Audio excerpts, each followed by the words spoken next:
Hello student, my name is Rajesh Kumar और आप सभी स्टूडेंट को अपने एडवांस फिजिक्स के ऑनलाइन सीरीज में आप लोग का वेलकम करते हैं। स्टूडेंट, प्रीवियस क्लास में हम लोगों ने प्रोजेक्टाइल मोशन के डेरिवेशन देखा था। उसमें टाइम ऑफ फ्लाइट हमने कंसीडर किया था, मैक्सिमम ऑफ हाइट हमने कंसीडर किया, फिर हम लोगों ने हॉरिजॉन्टल रेंज को ड्राइव किया था।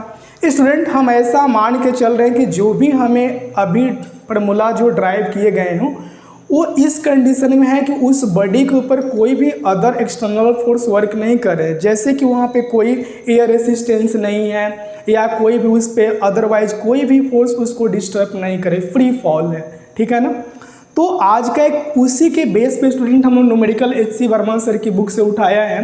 ये बहुत प्यारा सा क्वेश्चन है। क्वेश्चन कह रहा है a ball is a throw from a field with a speed of 12 meter per second at an angle of 45 degree with the horizontal at what the distance will it hit the field against take equal कितना 10 metre पर second square. कहना क्या चाहता है question समझ में नहीं आया कोई बात नहीं, मैं हूँ समझाने के लिए, टेंशन नहीं लेना। देखो, कह रहा है कि एक बॉल है, हम अंडरलाइन करते चलते हैं।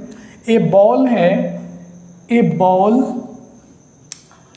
हमें एक थ्रो किया है, इसको कितने से, तो हमने बोला कि इस बॉल को फील्ड विथ स्पीड हमने दिया है कितना, यहाँ पे हमने उसके स्पीड दिया है स्टूडेंट 12 मीटर पर सेकेंड। उसको हमने एंगल कितना दिया है 45 डिग्री के एंगल पे हमने थ्रो किया है।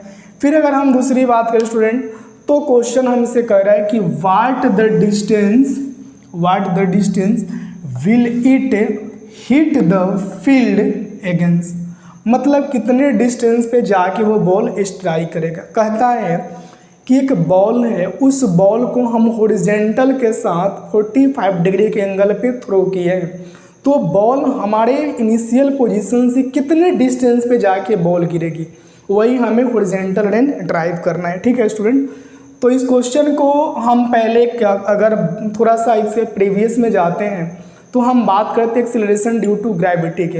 एक्सीलरेशन ड्यू टू ग्रेविटी में स्टूडेंट हम लोगों ने एक कंसेप्ट पढ़ा था कि अगर कोई भी बॉडी डाउनवर्ड में आ रही है, अगर कोई भी बॉडी डाउनवर्ड में आ रही है तो यहाँ पे इस कंडीशन में स्टूडेंट क्या होगा, प्लस जी हमें लेंगे।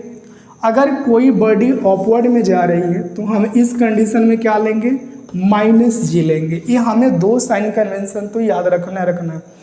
अब देखिए, यहाँ पे अगर कोई बॉडी अपवर्ड में जा रही है तो जैसे जैसे बॉडी अपवर्ड में जाएगी अपने स्पीड को क्या करता है, डिक्रीज करता है, और जैसे जैसे बॉडी अपने इनिशियल पोजीशन से फाइनल पोजीशन में डाउनवर्ड में आती है तो अपने स्पीड को क्या करता है, इंक्रीज करेगा।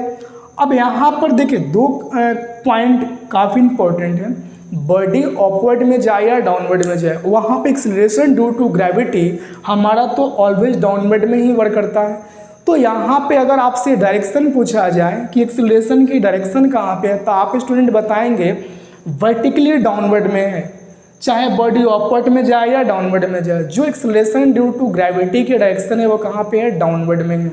ओके स्टूडेंट, तो हम इस क्वेश्चन को स्टूडेंट पहले हम चाहेंगे कि आप एक बार नोट कर लें क्वेश्चन को, फिर हम इस क्वेश्चन को देखते हैं आगे की ओर। तो हम ऐसा मान के चल रहे हैं कि आप लोग स्टूडेंट क्वेश्चन को नोट कर लिया होगा, ठीक है ना। तो हम क्वेश्चन को यहाँ से डिलीट करते हैं और इसको सॉल्व करते हैं, ठीक है ना। एक बार नोट कर लिए ना बच्चों, बोलो आप लोग अगर नोट कर लिए तो हम ठीक है इसको डिलीट कर देते हैं।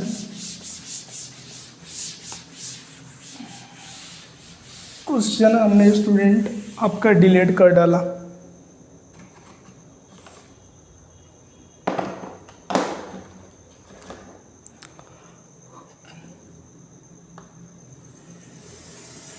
इसका डायग्राम हम सबसे पहले बनाते हैं स्टूडेंट, ये रहा डायग्राम। क्वेश्चन कह रहा है कि एक बॉल है जिसको हम इनिशियल पॉइंट से हॉरिजॉन्टल के साथ हमने थ्रो किया है। तो एक बॉल को स्टूडेंट हमने हॉरिजॉन्टल के साथ यहाँ पे जो हम एंगल क्रिएट कर रहे हैं, पहले इसका बना देते हैं। ये जो हमने इसको थ्रो किया है, यू इक्वल कितना थ्रो किया है, तो 12 मीटर पर सेकेंड के स्पीड से हमने थ्रो किया है। ओके, और जो स्टूडेंट यहाँ पे हमें एंगल मिल रही है ना, वो हमें एंगल कितना दिया था बोलो, तो 45 डिग्री एंगल हमें दिया हुआ था। ये दिया था ना एंगल, 45 डिग्री एंगल हमें दिया हुआ था। अब देखो, अगर ये एंगल 45 डिग्री है और ये कितना है आपका प्रोजेक्शन स्पीड कितना दिया है, 12 मीटर पर सेकंड दिया है, तो हमसे क्वेश्चन बोला है किस इनिशियल पोजीशन से अगर बॉल को हम 12 मीटर पर सेकंड से थ्रो करते हैं तो कितने डिस्टेंस पे जाके गिरेगा। तो हमने मान लिया इस पॉइंट पे बॉल आकर स्ट्राइक किया है स्टूडेंट, हम इसको एक्स कंपोनेंट मानकर चलते हैं, इसको हम वाई कंपोनेंट लेकर चलते हैं।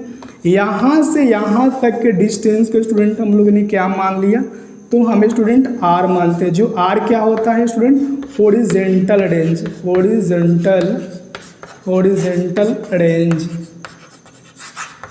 यही हमें ड्राइव करना है। तो स्टूडेंट देखो, अगर ये u है तो यहाँ पे हमें प्रीवियस क्लास में बताया था कितना हो जाएगा बोलो, तो u cos थीटा, x कितना हो जाएगा, तो बोलोगे सर 0, क्योंकि क्या है एक्सेलरेशन का जो वेलोसिटी इन एक्स डायरेक्शन है पूरे रास्ते क्या रहेगा, कांस्टेंट रहेगा। तो हमें x की वैल्यू कितना मिलेगा, x की वैल्यू कितना मिलेगी, 0 मिलेगी।